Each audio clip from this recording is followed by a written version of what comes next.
Hi, writer. Want my support to get your book finished and out into the world?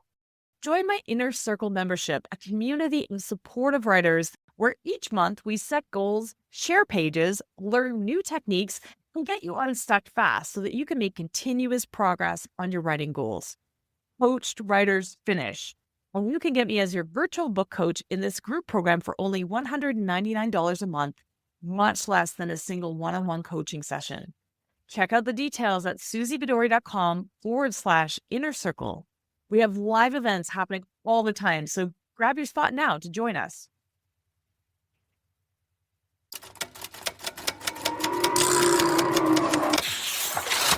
Welcome to the Show Don't Tell Writing Podcast with me, Susie Vidori, where I peel back the layers of how to wow your readers with your fiction, your nonfiction. Anybody can bang out a first draft, but it takes a little more work to make your book as amazing as it can be. Join me as I share the step-by-step writing techniques you could apply to your writing right away, as I host successful writers who share a behind-the-scenes look at their own writing lives, and as I live coach writers on their pages, giving practical writing examples that will make your own writing stronger. Nobody is born knowing how to write an engaging book. There are real and important skills that you need to learn. On this show, I cut through the noise and get you all the info you need. I can't wait to see how this information is going to transform your writing. You are not going to want to miss this conversation with Robert J. Sawyer. It is exactly what I had in mind when I started this podcast, because I want you listeners and writers to be able to access the thinking behind some of the world's greatest books out there. I'm going to read out his bio in a moment, and if you haven't met Rob before or know his work, it's going to blow your socks off what he's done in his long, long career. But more importantly, he teaches writing. He's supportive of new writers. He actually came to my very first big signing at a bookstore just to support me more than a decade ago, and has since become a trusted colleague and friend, and one that I am very, very lucky to know. So when his latest book, The Downloaded 2, came out as an Audible original, it won't be out until the spring in book format. I listened to it right away. The day that it came out, I was traveling, and so it was perfect. It felt like I'd watched a movie. It's actually narrated by Brendan Fraser, and it is absolutely terrific. As I listened, I realized some of the things that I work with on writers all the time, when they come to me with a really complex structure where I say, hey, let's simplify this, Rob actually pulled off flawlessly. And knowing Rob, I was hoping that he was really deliberate about his choices, and I wanted to talk to him on the podcast. I wanted to talk to him about it anyway, but I wanted to do it on this podcast so that you could also hear his answers. You could hear how that book was masterfully crafted, and he did not disappoint. In fact, he shares so much information about the choices that he made in the novel and what made it so amazing that we split it into 2 episodes because there was just so much to say and I didn't want to cut anything. Robert J. Sawyer has been called the Dean of Canadian Science Fiction by the Ottawa Citizen, and just about the best science fiction writer out there by the Denver Rocky Mountain News. He's one of only 8 writers in history and the only Canadian to win all 3 of the science fiction field's top honors for Best Novel of the Year, including the Hugo Award, the Nebula Award, and the John W. Campbell Memorial Award. Rob is a member of the Order of Canada, the highest honor given by our country, and of the Order of Ontario, the highest honor given by his province of Ontario. He was also one of the initial inductees into the Canadian Science Fiction and Fantasy Hall of Fame. According to the U.S. trade journal Locus, Rob is the #1 all-time worldwide leader in the number of award wins as a science fiction or fantasy novelist. And in the height of my career as a business executive, it was really fun for me when I traveled around the world to Asia or Europe to go and find his books in all the languages in the bookstore on the shelf and send him a picture. The 2009 and 2010 ABC TV series Flash Forward was based on Rob's book of the same name, and he was a scriptwriter for that series. Rob also hosted the Canadian TV series Supernatural Investigator, wrote the 2-part series finale for the popular web Trek series Star Trek Continues. The New York Times calls him a writer of boundless confidence and bold scientific extrapolation. His 24, now 25 novels, once the Downloaded 2 comes out in the spring as a novel, include the Oppenheimer alternative Quantum Night, Calculating God, and the WWW trilogy of Wake, Watch, and Wonder, each volume of which separately won the Aurora Award, Canada's top honor in science fiction for Best Novel of the Year. In addition, his Neanderthal Parallax trilogy, consisting of hominids, humans, and hybrids, won the Aurora Award for Best Work of the entire decade for the first decade of the 21st century.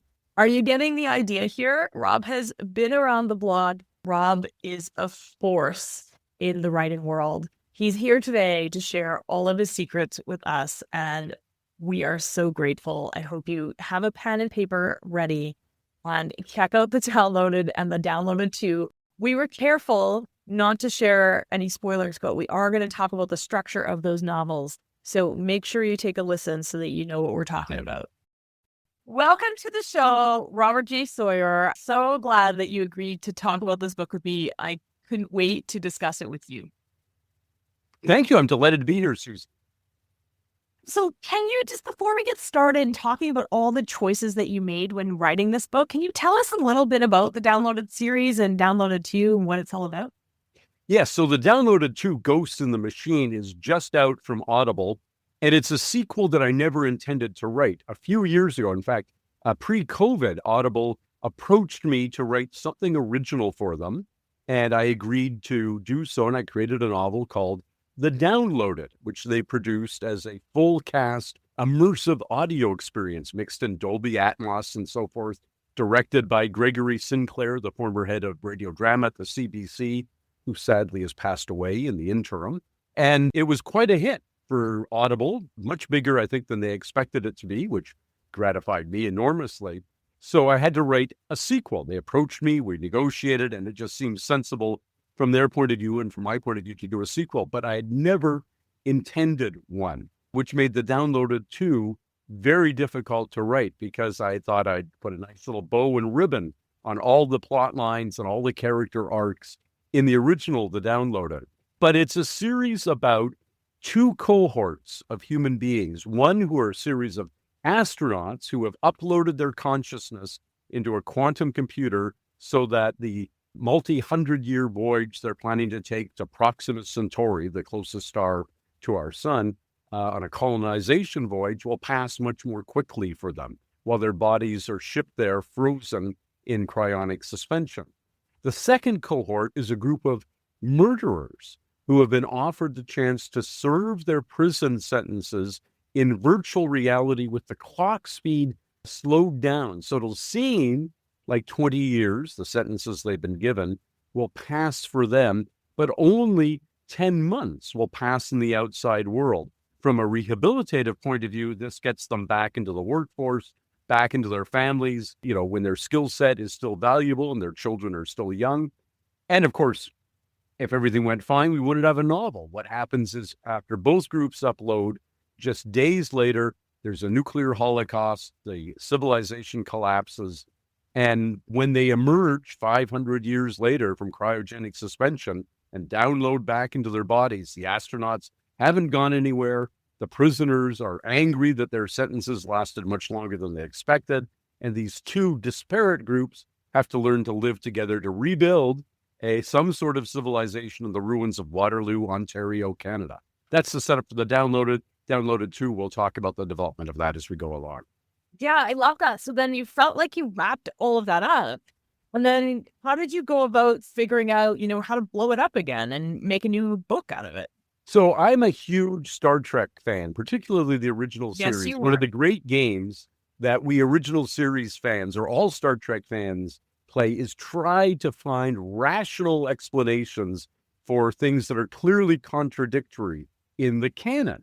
And it's a game we play where, well, Kirk said this in this episode, but he said that in that episode. How do you reconcile that? So it's always been a game I've enjoyed playing, but I've never had to play it with my own text before.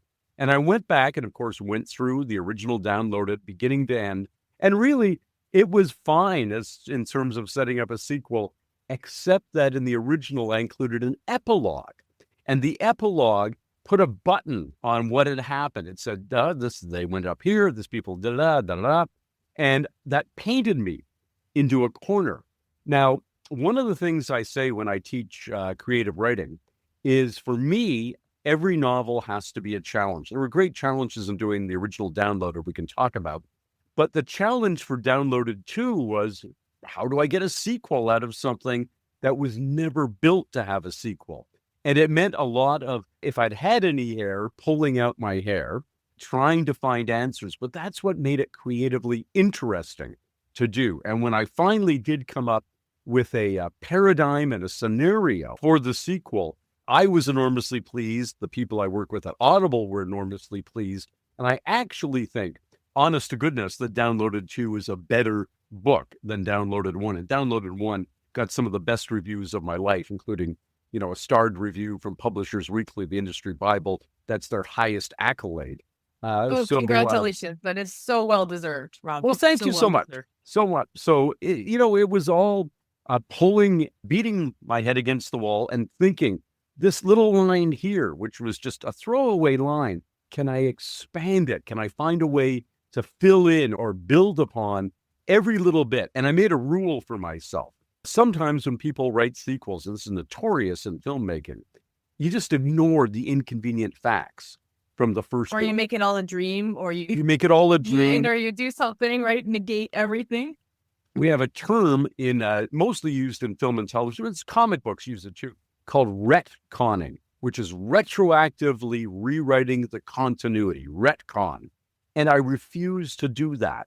In fact, somebody wrote to me and said, I think you retconned and Downloaded 2 because I don't remember Roscoe deciding to kill the guy. Roscoe's the main character who kills a guy because he had said something about his daughter in Downloaded 1. I said, no.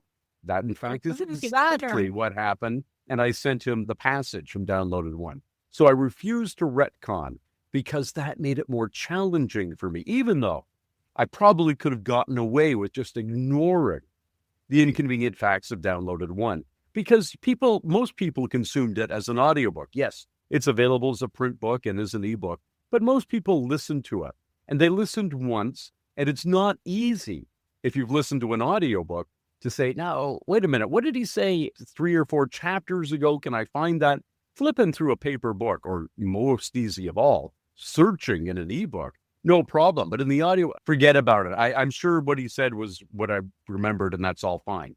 So, yes, and that's how I caveated this conversation with you. I said, I listened to the audiobook because that's all that's out right now. I will buy the book when you come and do a launch here. But yeah, it's hard because you can't go back. And I did take notes through it because I knew as soon as I started listening, and you mentioned that you do teach creative writing, you're incredibly generous. You're very deliberate with what you do, which is why I knew that this was going to be a fun conversation, because as I'm listening, I'm like, Robert made some really difficult, you didn't make it easy on yourself. I actually think that you chose a structure and made some choices that most newer, I work with a lot of newer writers who are writing their first, their second, their third books. And if they came to me with this structure, I'd be like, whoa, let's simplify that, right? I wish you guys could see Rob's face right now, because he's smiling because he knows that he didn't make it easy on himself. So 26 novels in, you're still keeping it fresh.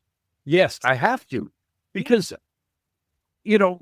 not to brag or anything, but I'm set for life. Don't brag, Rob. If you did it, it's not bragging. I have zero financial concerns. I have no reason to write a book unless I want to. Yeah. And at this point in my career, which is a wonderful place to be. But the only thing that makes me want to is if it's something I haven't done before. And I mentioned I taught creative writing. I used to teach creative writing at the Banff Center. It used to be called the Banff Center for the Arts, not just the Banff Center, in Banff, Alberta, Canada. And one of the teachers in a parallel stream was the great master of mystery writing in Canada, or one of our possibly the best, and certainly one of the most published writers, Peter Robinson. And Peter and I had very similar careers in that we both had about the same number of books, we published about the same amount of time, had equal numbers of accolades worldwide. But all of Peter's books were in, except for a couple of little oddballs, were in one series about Detective Inspector Alan Banks of the Yorkshire Constabulary. And mine were all as different as I could make them. And Peter's career path would have been purgatory for me. Once I had done something, I don't want to do it again. I wanted to do something different. I like being known as the guy. So I can't believe that the guy who wrote, say, the Oppenheimer Alternative, an alternate history about the Manhattan Project, also wrote about talking dinosaurs in Farseer, also wrote this romantic hard SF novel Rollback, also wrote Flash Forward, basis for the ABC TV series. I want to be a guy where, as John Scalzi, my shelf mate, he comes the next author alphabetically after me in most bookstores, said, opening a new Rob Sawyer book is like getting a present from an old friend. You never know what you're going to get when you unwrap it. And that's what I always wanted. But a lot of the structural complexity of Downloaded, because it has 9 different first-person narrators, was not my idea. It would have been something I would have undertaken, because that's as you say, you would have said to any one of your clients, okay, I'm going to do 9 different first-person narrators and keep the voices straight. So let's start with 3 or 4. And right, exactly. But what happened was an external reality, which is, as I mentioned, they commissioned this from me just before COVID. And then because this was going to be an audio production, right, there were realities. I was going to write it as this interactive multicast thing where, different actors were voicing characters simultaneously in a scene. And they said to me and to the director, Greg Sinclair, guys, flag on the play. Our Audible safety coordinator isn't going to allow more than 1 person in a recording studio for the duration of the pandemic. Because, of course, you can't do Audible if you're wearing a mask, right? You have to be able to articulate. So 1 person in studio. How the heck are we going to do this? And Greg said to me, 1 word, Rob. He said, 1 word, Rashomon, which is a Kurosawa film where a series of separate narrators give conflicting testimony to an unseen judge. And I thought, that's right, I can do it that way. So it ended up being this series of first-person narrations. And it just grew and grew to the point where there were 9 different first-person narrators, which meant 9 different actors in 9 different recording sessions. Principally, our main narrator, Brendan Fraser, the Academy Award winner, but 8 other actors, all of whom, including Brendan, are Canadian, did the other voices. But it was because of COVID and the fact that we could only get 1 actor in studio at a time that I ended up with that very complex structure. But it was a challenge, and that's what made it worth doing. And I love the fact that, of course, in the audio, you can easily tell which character is speaking a line because each actor is a different performer. But in reading the book, because it's out as a book as well, people say they're astonished that they can flip to a page at random, start reading, and without the chapter header saying which character it is, still know immediately which character it is because the voices are distinct for all 9 characters. And that's what made it worth doing for me. Yeah. And I love that you answer my questions before I even ask them. And although I didn't know that about the COVID piece and the fact, but I just love that you were able to adapt and just saw it as a challenge, because I would think that would be more expensive to have 9 different actors. And so in normal times, maybe that would have been discouraged. It's funny you mentioned the expense because, of course, Greg, the director, was the guy who first suggested Brendan Fraser. I said, yes, that's perfect. And we'd approached Audible and said, who do you want? And they said, we want Brendan Fraser, fine. And then Brendan had the enormous bad taste to go ahead and win the Academy Award for Best Lead Actor for The Whale. And so Greg and I said, well, there's no way they're going to get Brendan now. He's too expensive. And so we did up our B list of actors who we would be happy to have and sent it into Audible. And our producer there said, what's this? And we said, well, you can't get Brendan now. And we said, don't you still want him? I said, of course we want him, but he just won the Oscar. You want him? You get him. So that was fine for the first one. But for the second one, Downloaded 2, they said, can you keep it to 3 actors this time? Because, Brendan's pretty damn expensive now. And we went back and forth. I said, I need 4. You got to give me 4, not 9, but 4. And they agreed. So we have 4 actors in the piece this time. So I want to talk about in a moment how you kept all those voices distinct, because I think that's going to be really interesting. But just staying on this track, technically, you had less actors, but to challenge yourself, you duplicated everybody. Yeah, So that's right. They weren't going to give me 9, but if I had 4 and duplicated them, I got 8. Right? exactly. And so I just love that you did that. And now this all makes sense because I was like, wow, why didn't you do that? That's even harder. So you kept it to 4 point of view characters technically, and this was in the blurb, so I'm trying not to do any spoilers, although you may learn something about it and it's going to get you excited about reading it or listening to it. But yeah, so in this one, the ghosts in the machine are actually digital duplicates. And so each character actually has 2 different characters, if that makes sense, who are Exactly. separate thoughts, separate everything. Is that just a challenge that you wanted It's to? a challenge. Absolutely. I was looking for something interesting to do with those characters. And not only are they duplicates, I mean, if you were to duplicate me right now, we would say, what did you have for lunch? I'd have the same answer. Both of us would have the same answer, right? But the duplicates and ghosts in the machine are displaced in time 7 years from each other. They've diverged as people. They've grown. One of the originals have grown as people and experienced all this post-apocalyptic horror of 7 years and living in the post-apocalyptic Waterloo that the others haven't experienced. So I got to not just have 2 versions, but 2 different versions that had their own agendas. You say, that's hard, that's challenging. That's catnip for me. As a writer, it's got to be something hard and challenging, or it's just not worth doing. And yeah, it was great fun to duplicate the characters and have them play off each other, sometimes as adversaries and sometimes as collaborators, but each with their own agenda, and sometimes, and no spoilers here, with hidden agendas that only become apparent much later in the narrative. It was enormous fun to do. It was enormously hard to write because when I'm doing 2 separate characters, is Mikhail, Russian, always talk like this, never say pronoun, never say, the or ah. He was easy to write because he got a distinctive cadence. But say Letitia, who is the captain, who is very articulate, brilliant, a woman, doesn't necessarily have a distinctive way of speaking, although the performer who did her, Vanessa Sears, spectacular Toronto-based actress, brought every bit of emotion to it that I could have hoped for. But the 2 versions of her sound the same. I sound pretty much the same as I sounded 7 years ago. I'll sound pretty much the same 7 years from now. The voices are hardly different at all.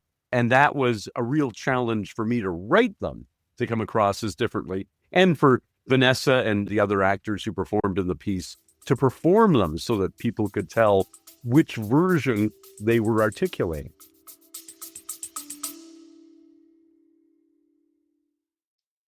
Hey, writer, ready to take your fiction to the next level?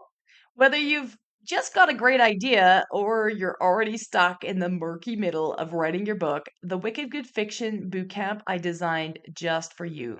This 8-week self paced online course gives you the tools, the guidance, and the support you need to get to the end of your book and know that it is wicked good. Head to susiebedoria.com/bootcamp or follow the link in the show notes for more information and get started today. I'll see you inside where I'll be there to support you as you comment and share your work throughout the course.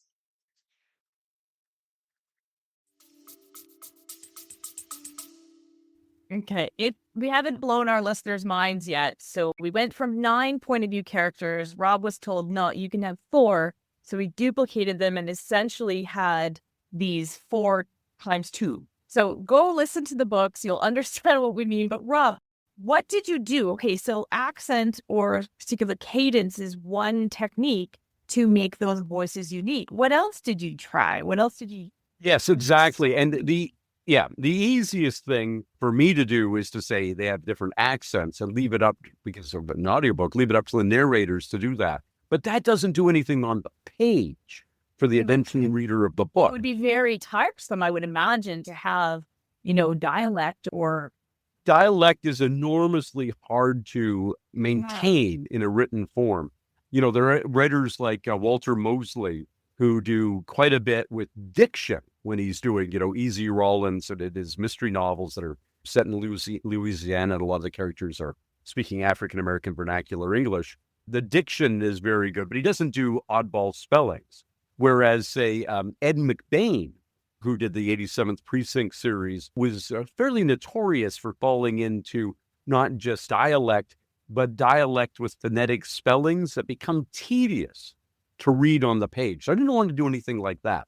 Whenever I'm trying to differentiate voices, the first thing I try to do, and it comes organically as I'm writing the characters, but I take note of them, come up with either a catchphrase or a unique bit of vocabulary that the character uses, and then I sequester that so that only that character ever uses that bit of language. Or if somebody else uses it, they're deliberately saying, well, as Penelong would say, be that as it may, because be that as it may is Penelong's, no matter what argument you give him that he's a little robot, that you should obey his order. So, well, be that as it may, I'm going to do what I want to do. So having a unique vocabulary for each character, paying great attention to the educational background of each character. I mentioned these two cohorts. The astronauts are mostly PhDs or other highly educated, highly trained individuals. The prisoners, on the other hand, are, the sad lot of life is that it tends to be people with a lesser degree of education who tend to fall afoul, at least major crimes of the judiciary system. And so you look for a simpler level of vocabulary. And, if somebody's more rough and tumble, they drop more F-bombs. If somebody's more sophisticated, they avoid that. So profanity, specific language that only those characters would use. Length of sentences, a very sophisticated character will talk in long, meandering sentences, as I have a tendency to do myself. And a less sophisticated character will be more declarative. So it's very much a conscious effort for every sentence you write to not say, how would I, Robert Sawyer, the author, best say that, but how would Roscoe Cadulian or Letitia Garvey or whoever the character happens to be express that in their own way of speaking. Yeah, and that effort certainly paid off. That's when I started listening to it, I was like, yeah, the listeners need to learn this or hear this, because when those writers come to me with this complex structure, yes, you can do it, but it's effort and it's hard, and you did it masterfully. Thank you. You're welcome. You're on this Show Don't Tell podcast, and we love to dig into the ways to make your writing immersive, right? So we've talked about how you use different techniques to make sure that each person actually sounds different. Each point of view character has a totally different way, and that we know immediately. And then you double down because you've got each of them in their own silo. They're not even in the same way because they can do anything that they want. And what's interesting about this construct, again, you don't make things easy on yourself, Rob. There was a time a couple of years ago when I was working with 5 separate writers who all had magic in fantasy stories or a storyline in science fiction where people were sort of in their own heads. So in this case, you've got a cryogenically frozen body, and then they're sort of in their minds in the computer. And when I told people, hey, we're working on this in different ways, then they're like, oh, is it overdone? No, they were all different. They were all different reasons why they either had telepathic communication with somebody, but they were in their heads. And so it was really hard to make it feel immersive and feel real and do all the traditional show don't tell things. But you've created this AI world or this virtual reality world for each character. How did you do that and still make it immersive and not make it feel like we're watching somebody laying in a coffin cryogenically frozen and hearing their thoughts, right? Like that's hard. What did you have to do? It is hard. The most important reason I think people still write and enjoy or read and enjoy prose fiction is because you get into the inner life of characters. And I think that's the most immersive thing of all. I am a great movie buff. I love live theater. I love good television drama. But you never know what those characters are thinking. Unless they betray it. Egregiously, or unless they egregiously betray it by a facial expression or gesticulation. Or unless you do, and one of the great science fiction movies of all time is Blade Runner. And the original theatrical cut of Blade Runner, Ridley Scott was overruled by the studio, and they made Harrison Ford come in and record voiceover narration explaining what he was thinking and what was going on. And of course, it was awful. Harrison Ford, a great actor, great voice, Ridley Scott, great film. And it comes out looking like a student film in terms of that level of just construction. In the subsequent director's cuts, all of that was eliminated because it almost never works to have a character telling you what to think. It occasionally, a device will be found to work around that. Captain Kirk's log entries in the original Star Trek, or Picard's and later, Captain's log, and he gives you some of what he's thinking, was a way of dealing with that. But in general, no. In a play, in a movie, in a TV show, you don't know what they're thinking. And yet it's more visually immersive than anything, no matter how good you are at description a writer can put on the page in a novel. So the immersion has to be into the mind. And a lot of that is, people will say, an amateur writer will say, if it's a first person narrative, let's do the first third person. He was angry. I hate you, he shouted, right? And that's not immersive at all. What's immersive was he was angry, but he didn't want to show it, because to show it would reveal weakness. And yet his gut was roiling so much, he knew that he was going to explode if that person said that name to him one more time, despite his best efforts to keep it in. And the person said, Gordon, it's the person you hate the most. And he was trying so hard, clenching his fists. And then finally, he just couldn't stop himself. And he said, F you.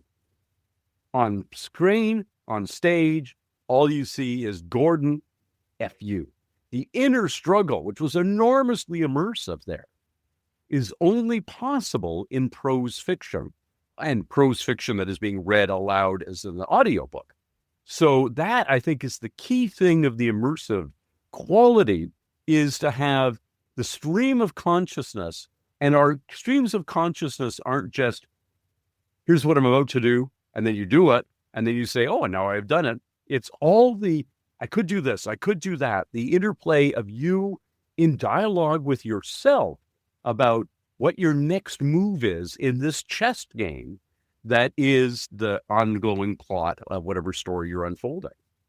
Yeah, absolutely. And thank you for taking the time to create that example on the spot. It's not easy to do that either. I know, because I do it all the time.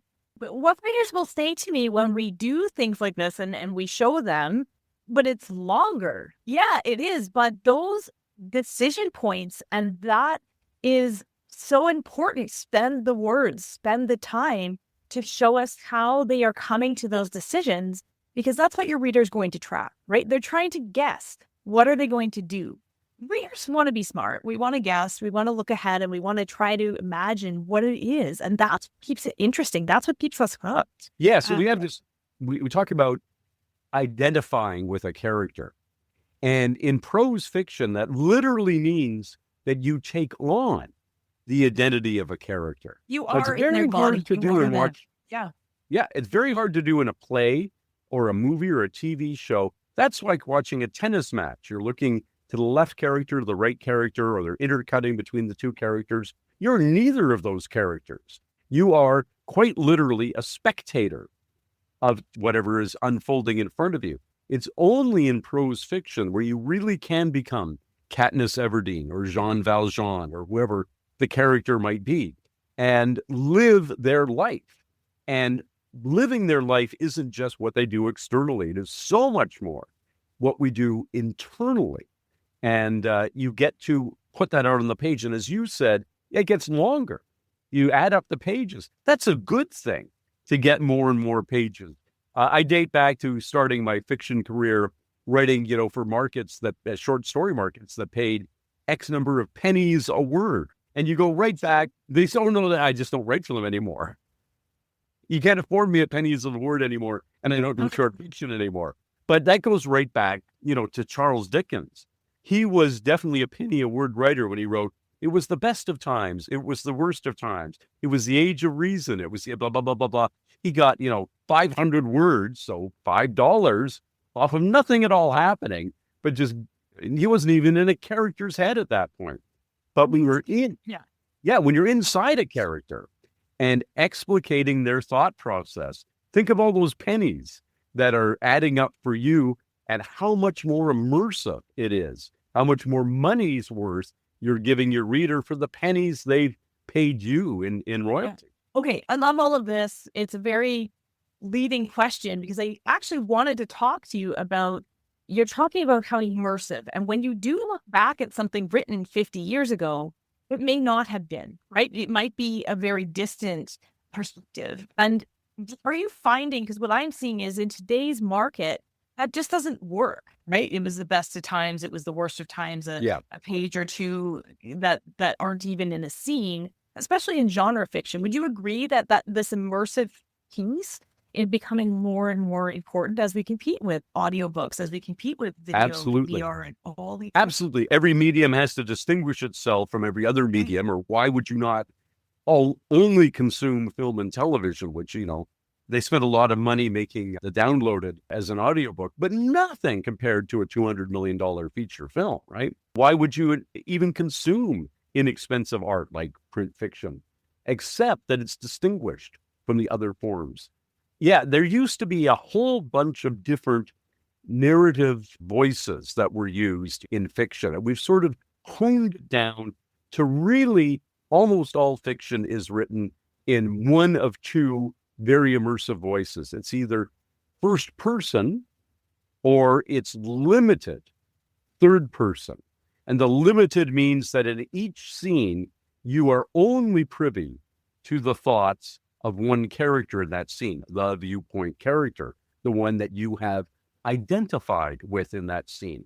And of course, that's necessary for any kind of drama, because if you're two possible romantic partners talking to each other and your viewpoint characters is it finally the moment? Should I finally say those magic words, I love you? What if she, he, they don't say it back to me? How can I go on? How do I get out of this situation if I say it and it's not reciprocated? Works just fine as long as the next paragraph is, but she, he, they, the romantic interest, was waiting and knowing that he was about to say those magic words and decided to torture him a little longer by just waiting and drawing. You have no drama if you know what everybody thinks, but you have great drama if you know what only the viewpoint character thinks. And of course, obviously in mystery fiction, an omniscient where you know what everybody is thinking doesn't work at all. Who's the murderer? It's me. Hi, I stand up on page 1. It was me. I was hiding it. I was going to hide it, but omniscient narrator, I can't keep a secret from you. So now that's the story, the end. Yeah, and so many writers, go back to their grade 12 English and say, okay, when they're starting out and say, I have these choices, first person, second person, third person, omniscient. Yeah. And they pick omniscient and they come to me and I have to explain that it's not the best choice. Now, sometimes if it serves the story, there are still a very small percentage of books that can get away with omniscient, but the hardest one. It's the hardest one to have any drama in. Yeah. Right? It's easiest one to write in a lot of ways, but because everything's transparent. But it's the hardest one to get. I don't always agree with this statement, but most creative writing teachers say fiction is about conflict. There has to be something at stake, people at loggerheads over something. One person wants this, which is fine, but the other person also wants it, and it's indivisible. Only one of them can have it. Conflict.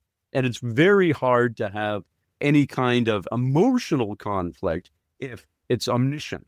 So omniscient, it's seductive because it actually is hard work. I'm always astonished when I'm reading a book by from a big 5 New York publisher where the author has slipped up and had the viewpoint character be aware of something that he, she, or they couldn't possibly know, whereas an omniscient narrator would know. Now I happen to be looking at a Zoom screen right now, so I do have the rare perspective of knowing what's right behind me. But in my real life, no, I have no idea what's behind me. So that if I slip in my first person narration and say, and there was a koala bear on a pogo stick standing behind me, I couldn't possibly know that unless I had turned around to see that interesting apparition from down under behind me.